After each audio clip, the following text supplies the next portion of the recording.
Hello, everybody, and welcome to the Blonde Blitz. I'm your host, Deb Whitcas.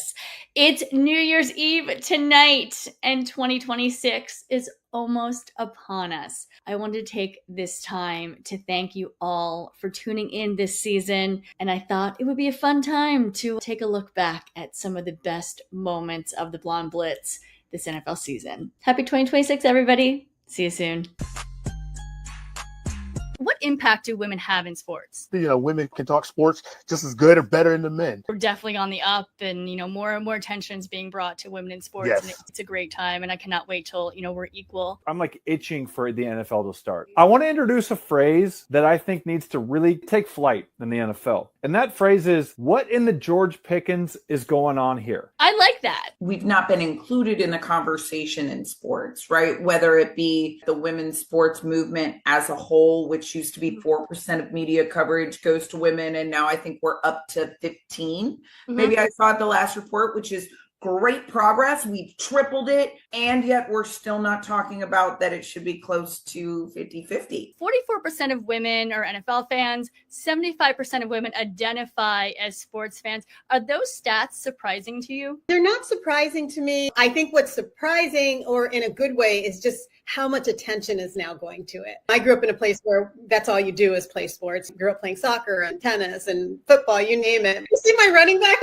cameo in there? I could be dual, running back and quarterback. There we go. I'm Alex White. I am a third-generation handicapper, grandfather and father, both professional sports bettors. AFC, it's the Denver Broncos. Sean Payton really put a stamp on his team last year, got his quarterback in Bo Nix. I think they can compete for that division. Watch out for them on a week-to-week basis. So my best advice, and the rule that I always live by, is to stick with the players that are getting the best reputation, that consistently can show up and show out. Jalen Hurts, I know people don't think that he's worth being a top 10 overall quarterback. I don't know where that comes from. Steelers versus Jets. His ex-girlfriend game. I personally don't think Dak Prescott is completely innocent in this, but I wanted to get your take on it. Dak is not innocent. Dak provoked that. You know what I mean? He was behind his two giant security team, and he knew that he could stand up. And even though the guy was maybe 5 yards away from him, and just spit. That's an old school threat. Everybody, Frank Nicotero. What's happening? I just put on the NFL Network. They're re-showing the Steelers-Jets game. I'm watching it again. He just threw his first touchdown pass to Ben Skoranek. I'm like, I will watch it from here on in for the rest of the night. Everyone, if you don't know, Frank is a huge Steelers fan. Years ago, when they got Najee Harris, he jumped into a pool fully clothed on vacation. In Mexico, yeah. Yes. Why football? Why do you love football? Growing up as a kid and being able to sit down in front of the TV on Sundays mostly, because, when you're 9 and 10 years old, I'm not really looking at college sports. I'm outside playing on Saturdays. But Sundays after dinner, and that's what we have on the TV. All my friends in the neighborhood play football. I remember having a jersey with 34 on it with Earl Campbell when he was with the Oilers. I remember having a O.J. Simpson, and then I had Tony Dorsett. I was definitely a running back in my younger days. It was just such a way to be competitive. Field or someone's yard on the side of the house is where we played, or the street. My name is Virginia Sunshine, and I am a professional holistic private chef specializing in clean cuisine. I am here to help us swap out for the snacks that keep you snatched. Yes, even on game day, we're all sort of sick of hearing, have some hummus and veggies. Instead of snacking and filling up on chips and dips and other little mini things, consider game day food your actual meal. So stick to your macros, make sure you get your proteins, your fat, your veggies, and you should be in really good shape. I want to introduce to you my buffalo chicken lettuce wraps. So we start with some Boston lettuce, dill, pickle, potato chip crusted, chicken tenders. Look at these bad boys. These are air fried, easy peasy. If you do not have time to dredge in flour and egg and crushed up pickle chips and air fry, use a rotisserie chicken. Just add all the other goodies and you are good to go. Los Angeles Chargers totally shocked everyone with the season opener against the Kansas City Chiefs. There was a lunar eclipse in the sign of Pisces, and it there are actually 3 notable Pisces on the Los Angeles Chargers team: Herbert, Najee Harris, and Omarion Hampton. Look, I'm looking at the new lineup too. I'm looking at people making food now. They're giving different zodiac signs. I got former players on here, so it's all good. All good. It's a Super Bowl rematch. If any team is built to beat the Kansas City Chiefs, it is the Eagles. Everyone, please help me welcome current DE for the Detroit Lions, Miles Adams. Talk to me about some of the key moments in the game. Man, we had a couple players that played lights out. I think they said Saint had his first 3-touchdown game. I think we had J-Mo averaging 2 catches for 108. It's like Madden stats, you know what I'm saying? What was the locker room celebration like after? You got to tell me. Oh, the locker room celebration, man. I mean, you got to give it up once for the fans at Ford Field. That was electric. Part of our ownership's birthday, Mrs. Forrest. You know, she enjoyed the win, enjoyed seeing us whoop up on the Bears a little bit. So I feel like you and Miles were what they call Travis and Taylor, just walking exclamation points. Like, you guys are just such good energy. Oh my God, that's the best compliment I've gotten all week. Thank you so much. Jacqueline, let's talk a little bit about the Giants. I hear you have some funny stuff going on with them. I feel like that must have been really hard for you as a Philadelphia Eagles fan to even ask about the Giants. I really appreciate that. A lot of Eagles fans that I love. I'm terrified of you all. I am. I've seen some uncles like smash Heineken bottles in the parking lot at Eagles Stadium over a parking spot. All I'm going to say about the Eagles is you're good. And that was a lot for me. Travis Kelce and Patrick Mahomes are the latest NFL stars to join a long list of players and retired players turning their passion for food into restaurant empires, right? Aaron Rodgers has done it. John Elway's done it. Emmitt Smith has done it.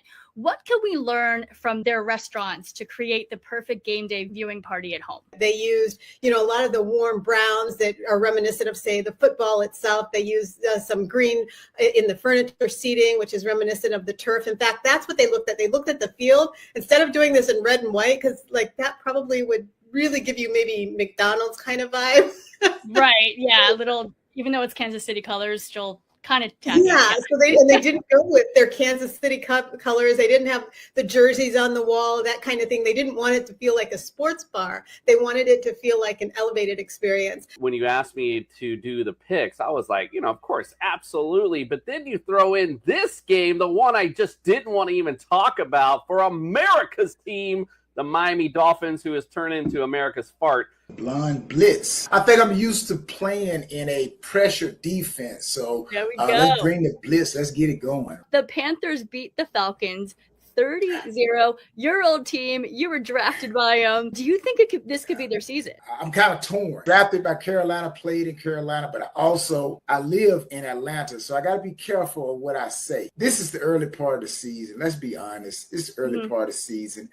We see it year in and year out. Some teams start 0-2. Some teams start 2-0, 3-0. The second half of the season, they go on a down spiral. Good for Carolina that they are, they had a great win against Atlanta. But again, it's a long season. I am from Philadelphia. My firstborn child is named Brady. So I just want to let you know.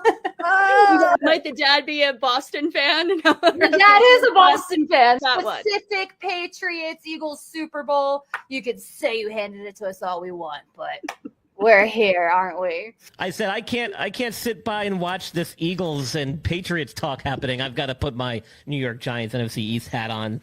And, we all have our show team, some support. right? Yeah, exactly. Yes. Quarterback Russell Wilson, he has his wisdom, a veteran at this. He's a Sagittarius, an immutable sign. So coming off of the solar eclipse that happened in Virgo, there's no doubt that he has everything to get organized and try to make this team come together and fuse. I just don't think, according to the cards, that it may happen, because we have all low cards this time for the New York Giants. I think it should be the Philly wall. That's just my thought process. The fake tush push. I call it the tush fake is what I'm naming that myself. Why football? Why do you love it? Well, as many other kickers, started out with soccer. So I was a very active kid, playing in the community, in the neighborhood with all of my neighbor kids, and playing all kinds of sports. And soccer was one that I kind of tied into. And I wasn't ever the biggest kid in the world. So that's one reason why I chose kicker. I love to kick the ball. I was always the guy that shot the penalty shots. I always had a pretty strong leg. So I just started kicking football and just really fell in love with it. I hate wide receivers. The wide receivers in those commercials have to name their own offensive linemen in order to get the paycheck from the commercial. And guess what? They can't because they're too busy dancing by themselves and not with the offensive linemen. Big NFL announcement this week. The Super Bowl halftime show, Bad Bunny will be performing, stirring a ton of controversy. Do you think Bad Bunny was the right pick? There's aspects of it I like and a lot that I don't like, I'm going to admit. But what it comes down to is money. This is going to be a money maker for the league. This guy is one of the biggest international superstars. It's going to bring in that younger demo that listens to him. It's going to bring in much more of a global audience. Pumping the core.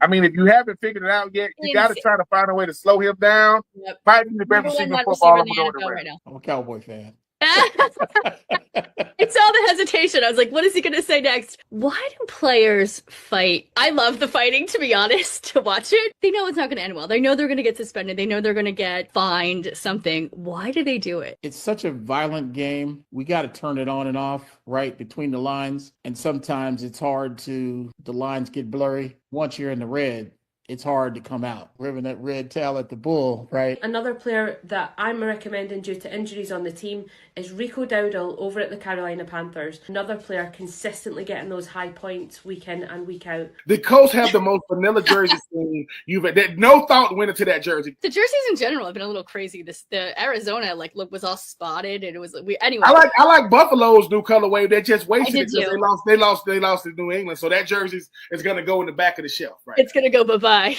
for sure. Broncos versus Giants. I feel like NFL history was made in this game. The Broncos came from behind and they scored 33 points in the fourth quarter. Giants kicker missed 2, or was it the defense that lost this game? How about option C? All of the above. How do you blow a 19-point lead in less than 15 minutes? You allow the Broncos to walk off. And I love that you wore pink. I know. Now I need to go get my pink jacket. Like, what's happening here? And I'm back. Yay, we're all in pink. We're all in the Blonde Blitz and the Off the Field Wives pink. I love it. Explain to me what an executive coach is, or what an executive coach does. People hear executive coach and they think either I have to be a C-suite executive or, oh, you're just a life coach. And I jokingly tell people, if you don't know how to life, I probably can't work with you. My role is to come alongside my clients and help them navigate getting from where they're at now to where they want to go next. So whether it's a career move, personal stuff, relationships, really about getting clear on what you want. And then the executive coach comes alongside, helps you navigate the challenges that arise, helps you overcome some of the mindset hurdles that might come up. Week 9, so many upsets. My fantasy, my pick'ems, they all kind of went to crap. Panthers beat Green Bay 16-13. Arizona beat the Cowboys 27-17. Why are some of these elite teams now getting beat by, lesser balanced teams, let's say? I think it's just a consistency, and then we're seeing backups coming in and playing just as good as the starters. I mean, that's the thing. Like, you saw Rico Dowdle come in, 25 carries, 130 yards. Hubbard's hurt, but he's playing better than Hubbard did when Hubbard was even playing. Then we look at Green Bay, just in general, they're kind of hit or miss. Well, hopefully we don't see it moving forward that much because my pick'ems can't take it. When and why did you start the U.S. Army All-American Bowl? There were some things that I loved as a sports fan. First was the McDonald's All-American basketball game, which I never missed, seeing Kobe for the first time or Shaquille or some of the great high school players, the Little League World Series, right? Like in Williamsport, you can't miss. And I love the 5-Star Academy. And those are the 3 things that I kind of grew up around. I want to do the football version of the McDonald's All-American games. So back in 2000, I called all the top kids, figured out how to do it, lost a ton of money. The Army signed on, the NBC signed on shortly thereafter. And I had about 17 years of great fun doing the game. As much as I want to go with the Bucs, I think Drake May and them guys got something going on. I mean, Drake May is like a dark horse MVP candidate right now. You talk about a team that you can't really trust. This Packers team, this the same Packers team that just lost to the Panthers.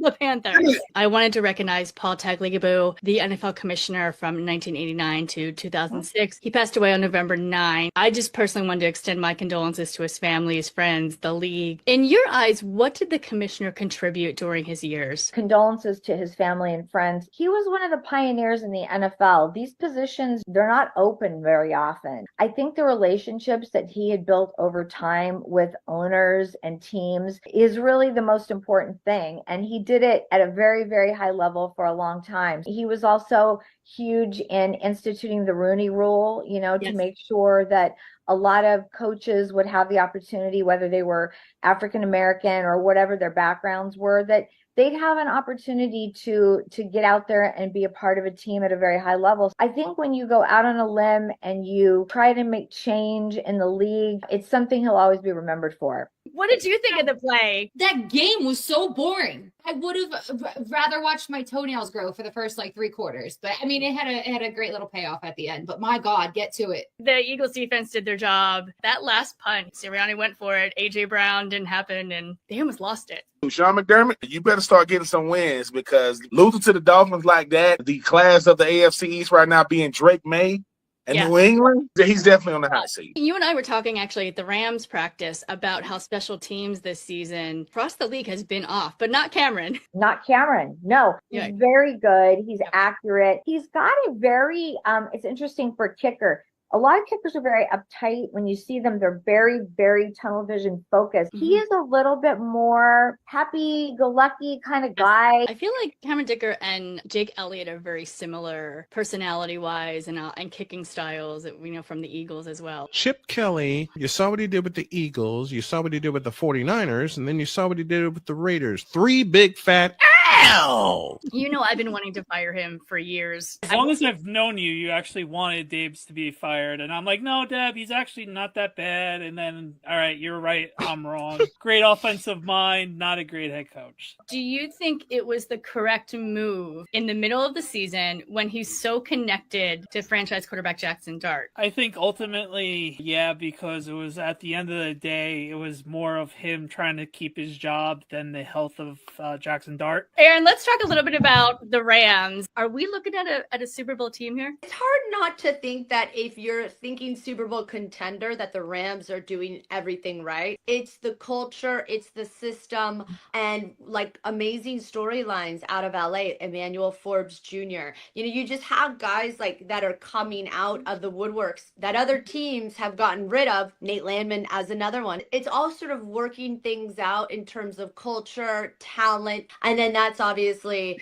translating to wins. The adjustments that they've made this season, early on, it didn't look like it was going to be this dominant. They make a couple of adjustments, and especially on offense, and it really just opens everything up. The Eagles, Kiana, they lost to Dallas. How? I think a lot of people point at the play caller, and I do think Kevin Patullo is an issue, but I think one thing that people don't look at with the Eagles this year is that the offensive line is not as dominant as it was in 2024. And it starts with the injuries. You had Lane Johnson miss time, you've had Landon Dickerson miss time, you had Cam Jurgens miss time, and Cam Jurgens isn't even playing fully healthy right now. They're not run blocking effectively as they used to, and one strength with the 2 Super Bowl runs in 2022 and 2024 is that they could get a lead, they could bleed out the clock, run the ball, but they are not able to do that. And had they been able to do that against Dallas, they probably would have held on to win. Okay, Danielle, well, a team that isn't terrible at all are the Patriots. Danielle, did you see this coming? How excited are Patriots fans? I did not see this coming. I thought they would have a nice jump this year. I put them in the 7 to 10 range, getting a culture shift, having Vrabel in, having McDaniels in, going from Alex Van Pelt and Gerard Mayo, who's completely overmatched, to 2 guys that really know what they're doing, are culture changers. Kind of saw what Drake May did last season. His footwork, he could make all the throws. He had all the physical tools. He just, we didn't have skill players performing. The line was atrocious. It was an absolute mess. He was running for his life. Kind of like, we're playing with house money. It's like walking to the casino and pulling, 10,000 on the first pull. If you would have told me 5 weeks ago, Lions, Dallas, I would have laughed and said, oh, this will be an easy victory. Right now, Dallas looks like the hottest team in the NFL. Yep. They have that offense. Quinn Williams trade made all the difference. I mean, I hate the Cowboys.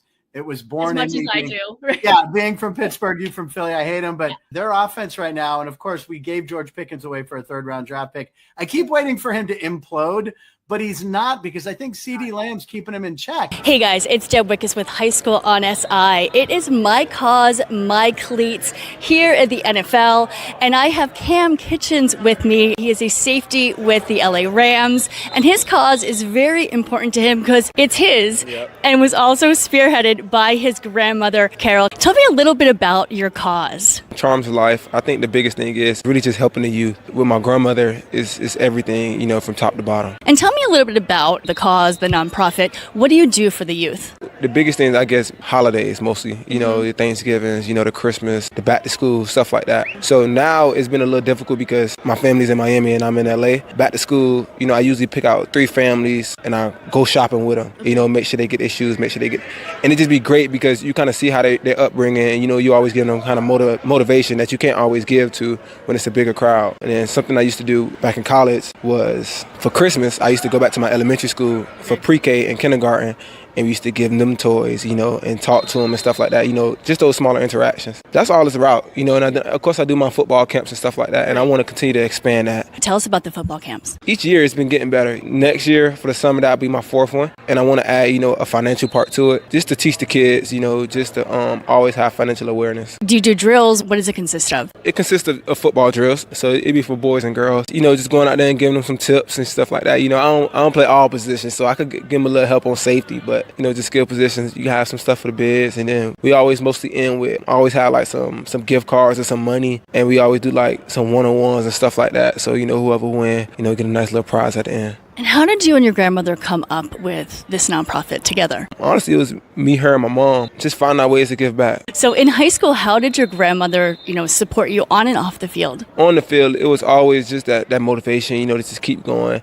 And the crazy part is, hers was motivation, not the football. Because with her, it was football is one thing, but, just helping out in school is another part. So off the field, we always used to go feed the homeless. Anytime she's seeing homeless people on the side of the road, she used to always have like goodie baskets in her trunk. So it was always something that was in the front of my mind anytime I could help anyone. And let's talk a little bit about your high school football career. I know you were a 4-star recruit to Miami, correct? Yeah. So tell me a little bit about, high school. High school was great. I went to one of the more known high schools in Miami, Miami Northwestern. I think playing in Miami is like no other. The competitive nature we have down there, and I think that's what prepared me, to play in college and to play in the NFL. Teddy Bridgewater also went to your high school. Do you know him? Yeah. Anytime he had a break, he'd come talk to us, kind of mentor us. Let's get back to my claws, my cleats. What do your cleats look like? I kind of let the guy just kind of freestyle. A great concept he did, so I was real happy with the results. What did he do? He made one cleat, it was kind of shades of blue, white, and then yellow, and then the other cleat was yellow, blue, and white. And how special is it with this cause, have something that's so close to your heart? It means a lot. Put it on display and for the world to see. Tell me a bit about Chummy's Customs. So my name is Colin Chomsky,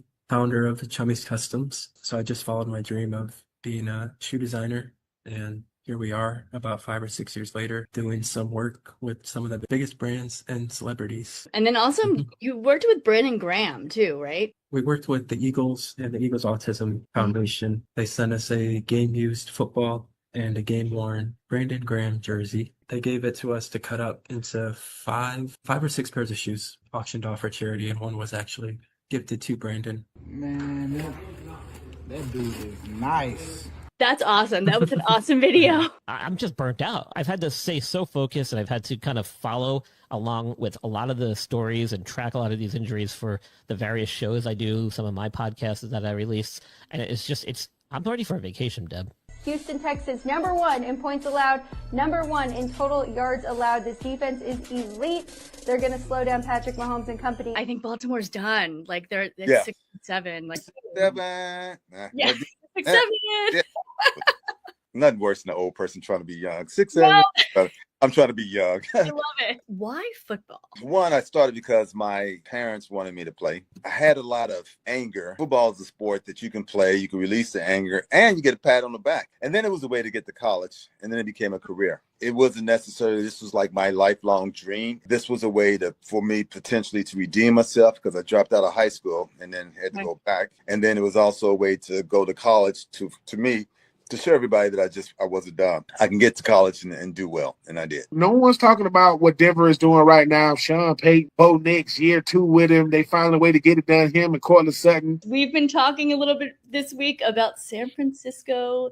It is your team. You've been texting me and being like, Deb, they're going to make a run into the playoffs. They are sitting on the cusp of not only competing for the NFC West title, but competing for the NFC #1 seed. This is nuts. I remember halfway through the season, we had a discussion. I was like, I'm so sorry, Brian. Like, they're done. I said, you know what? There's just no way they can come back from all these injuries. And then the Rams drilled us at Levi Stadium, hanging 42 points and 400 plus yards on us. And all of a sudden, a sleeping giant has awoken. No, are they here today? Are they coming to this? No, unfortunately not. Okay. Well, we actually have a surprise for you. They're online. They're here to support you. Hello.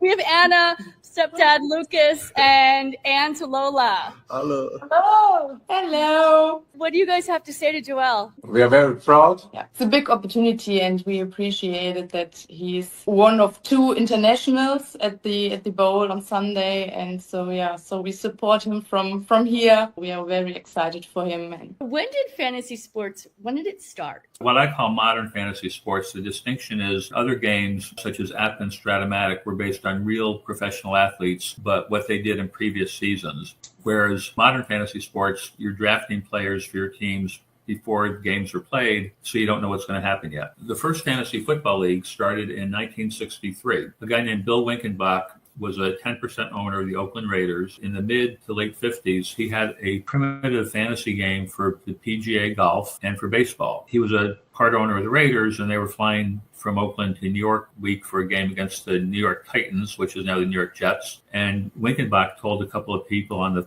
plane about his games for golf and baseball, and they said, that sounds great. Why don't we do one for football? What are a couple of ideas from NFL suites that people can make in their own home? It's not as luxurious as you might think. A lot of the ultra luxury is in the private clubs. And so some of the ideas are very doable, and some don't even cost any money to do yourself. For example, the TV placement, we've talked about that before in the past. Maybe having multiple TVs. I know in my family at Thanksgiving, we realized we're going to probably put in at least one more TV because we were kind of all spread out and everybody watched the holiday games, and that's probably going to be the same at Christmas. And so, maybe thinking about something like that. Is there a way to do it where you have multiple, everybody gets a good view? Because in our family, if you don't have maybe multiple, somebody's probably going to have to sit on the floor. Somebody's going to have to stand the whole game because we just didn't have enough seating in one room. So that's another thing to think about, is really take yourself and sit in each seat and see, is there a really good view of the game? Because I think that's the most frustrating thing, when you don't have good view and a good sound of the game. What did you think of last week's games? Outside of Patrick Mahomes being out for the season, you might want to watch out for what the Rams and, you see what Matthew Stafford and company is doing. Michael Parsons goes out for the year. That's going to hurt Green Bay. That's going to hurt.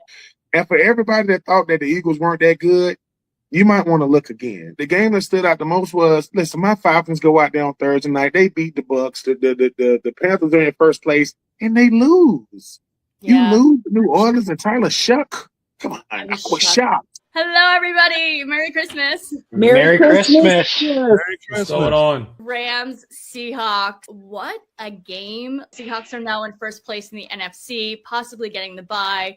Rams are in fifth. When we were down, I was already talking about next week. And son of a gun, man, we just plowed back, and that's why I love this game, is as long as there's time on the clock. And then, of course, you get a few bounces, which I think everybody's talked about, that 2-point conversion. One thing I was taught since high school is you never leave a ball on the ground. Wasn't the whistle blown? Yes. The whistle was blown. If a whistle was blown, then the play's dead. When it comes to these matchups, specifically within divisions, you throw the playbook, the rule book, and every other book out the window. Which division could surprise you?